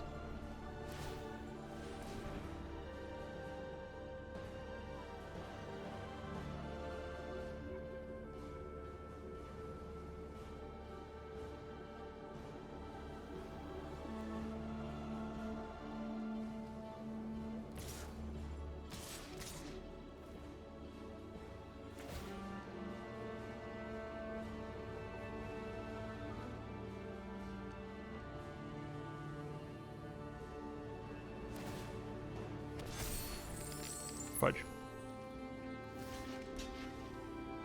Taking 6.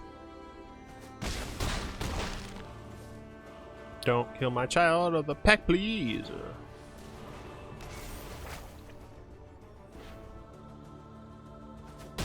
How, Sway? How do you have all the answers, Sway?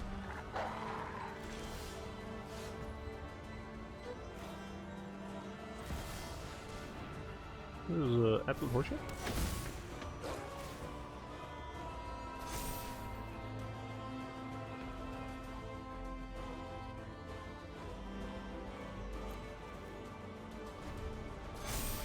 This is painful.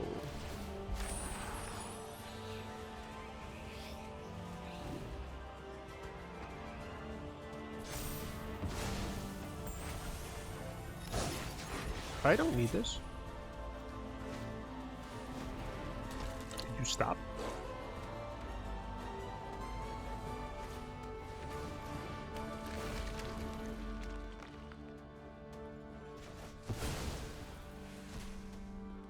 What have I done to deserve this?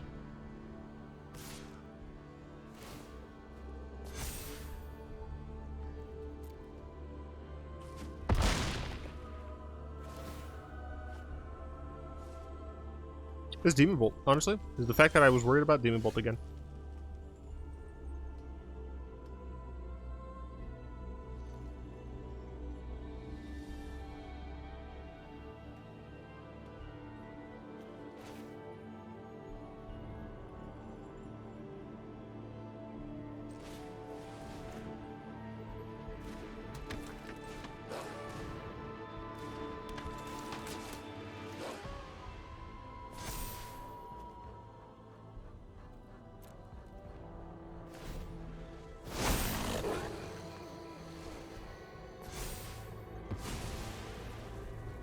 wolves are technically bigger.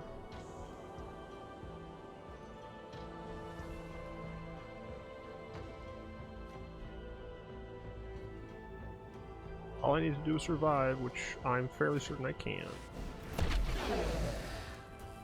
I literally can. You're ready to fucking burn down the house? Why are you playing some of these cards? I hate you. How could you? Remember, everybody, this is the guy who says I bully chat. That was your... This was my standard historic brawl deck. What does that mean? Standard historic? What? Huh? It only runs standard legal cards. Are you telling me I got beat with a worse version of this deck?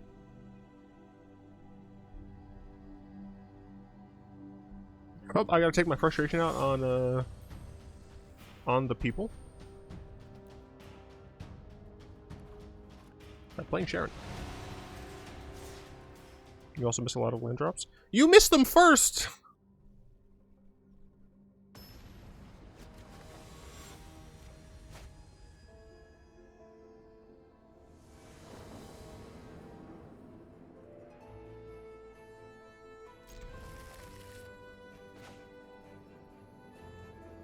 I think honestly, just the fact that I didn't play Tovolar when I should have, just because, like a dumbass, I was worried about Demon Bolt.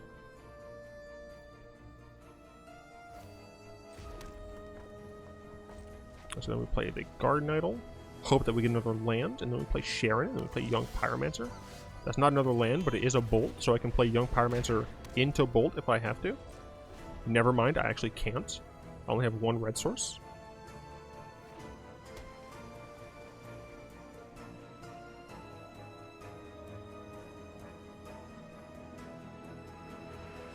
Holding up counter magic potentially. Counter magic this.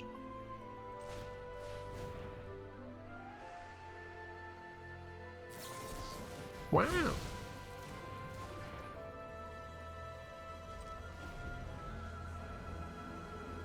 I wasn't even paying attention to Sleece.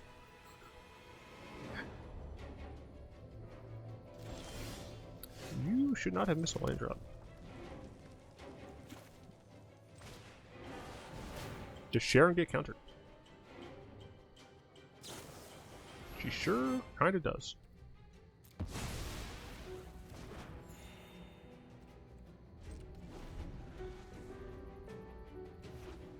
Ooh, look, another land drop.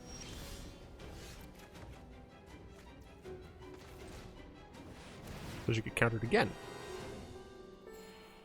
Don't we have a single blue? No. Cool. It's my turn.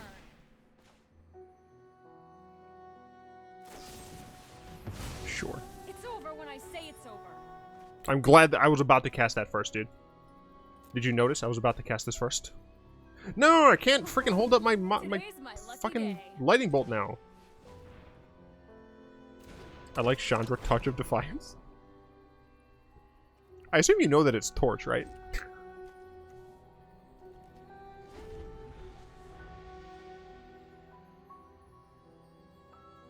It's Chandra with a touch of Defiance. They missed another land drop. Don't mind if I smork. I English can. Words, I don't.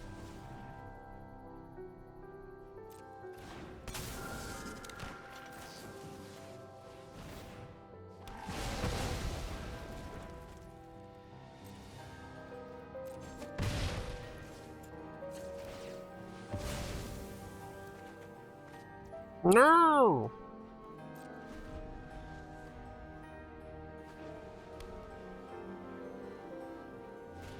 Look, it's Teffers. I know my responsibility. Untapped land. Untapped land. Untapped land.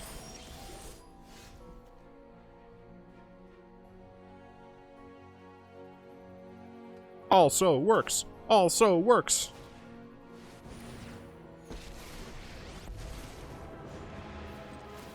Listen, pal, I'm with the Enough. Gatewatch, so So you might as well give a toast. I'd love to. Did anyone else hear her not pronounce that T?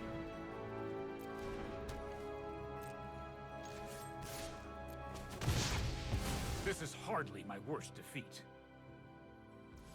I did not hear her pronounce the T.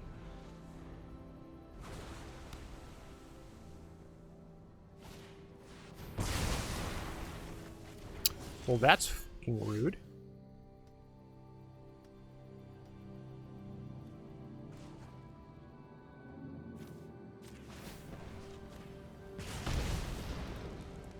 Let's bring things up to a simmer.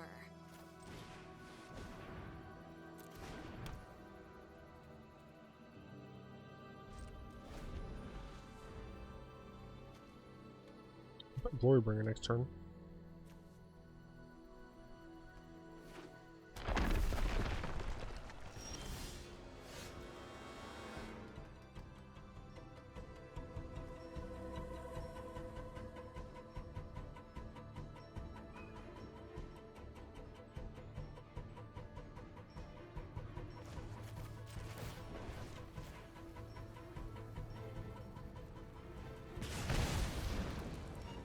You're lucky this is a warning shot.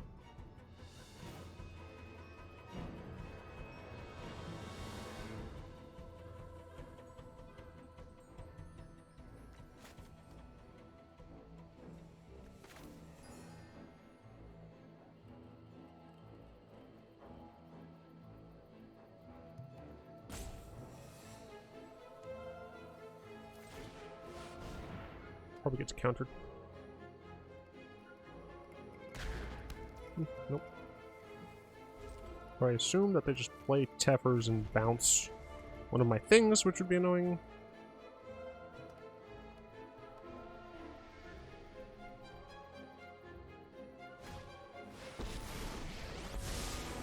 Let's slow this down. Mox only works. Fuck me, dude. I'm so stupid.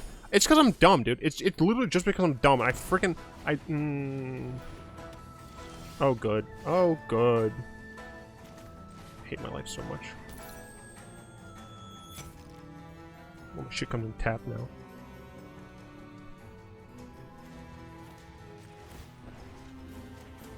Hey, that was uncalled for. Watch me heat up the dance floor.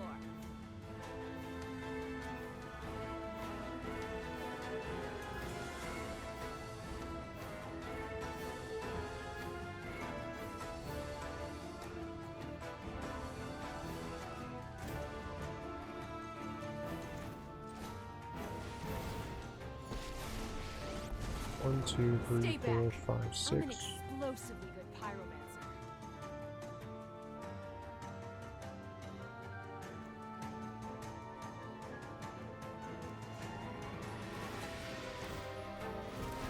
I think it's more important to get the emblem down.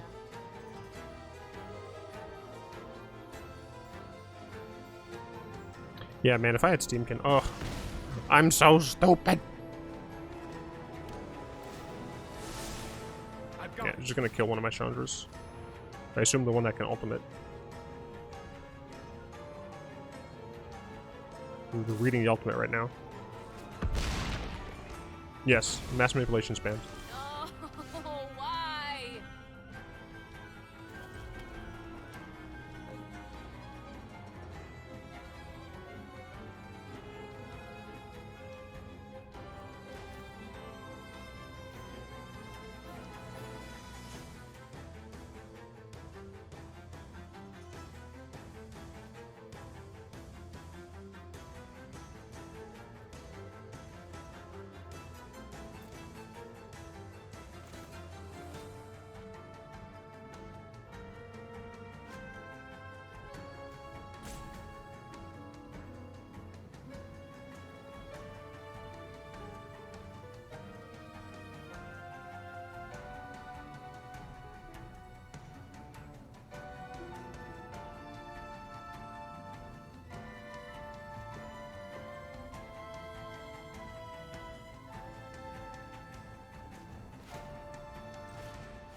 I don't actually know if I control this source. Let's get toast. I don't.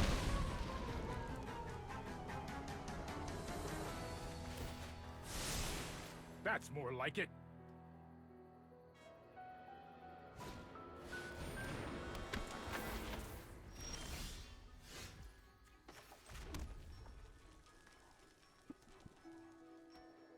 Interesting.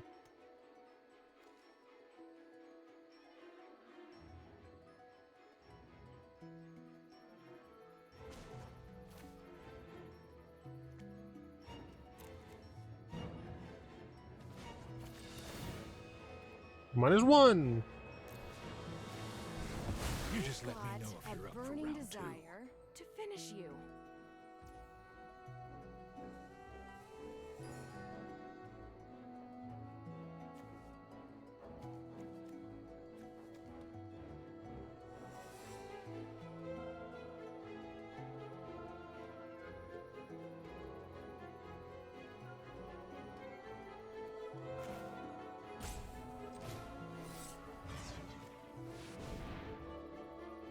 But rather than counter this,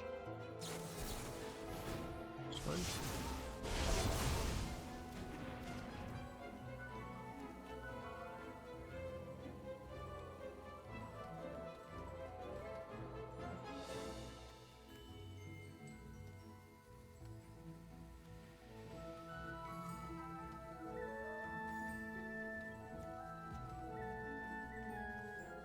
Imagine if I had played the Steamkin earlier.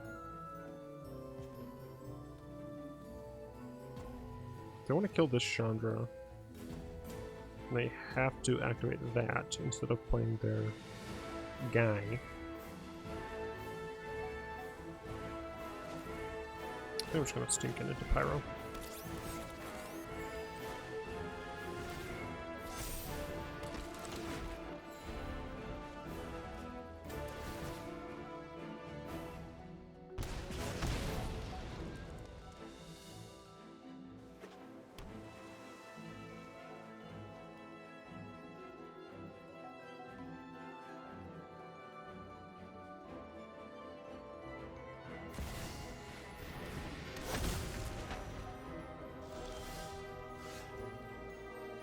That's suspicious.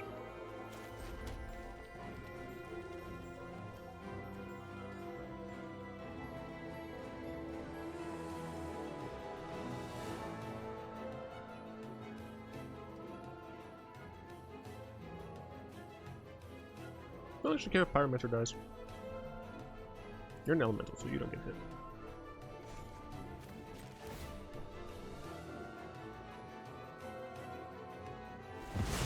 Everyone knows the bigger explosions are more fun.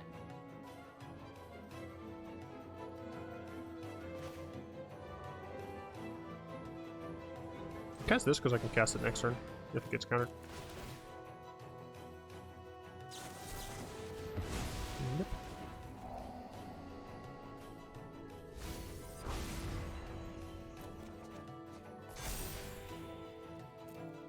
Now I can block for the Chandra so I can keep putting stuff on their dumb face.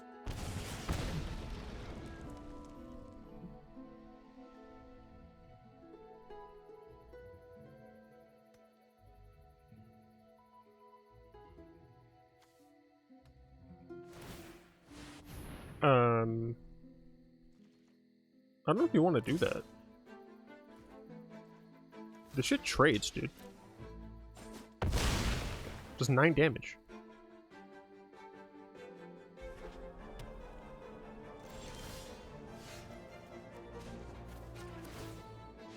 Is it just me, or is it getting a little warm in here?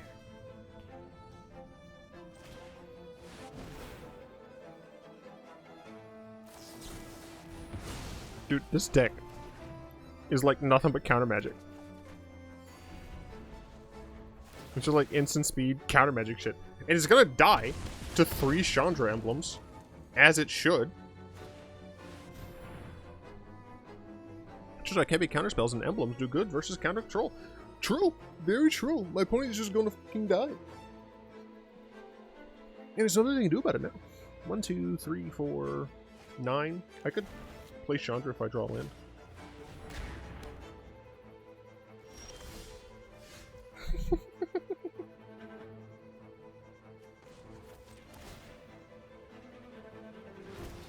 get toasty.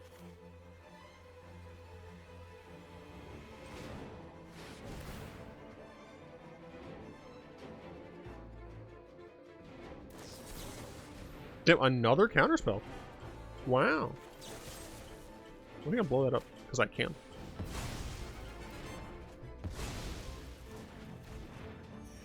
Thing is, fun fact, friendo. You die in like 3 turns.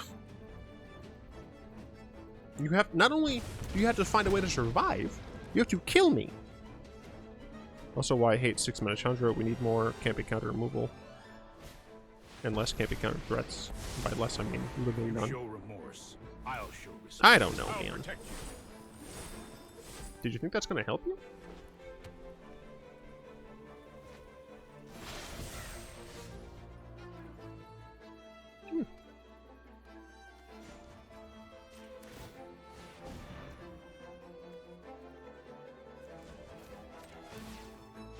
Is it just me, or is it getting a little warm in here?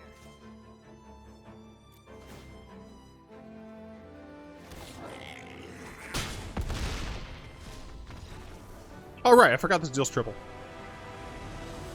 Whoops.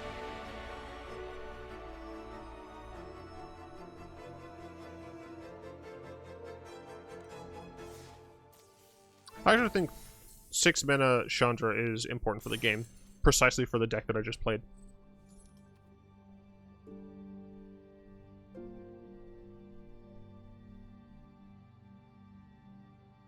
Anyway, I'll be back tomorrow with some stream.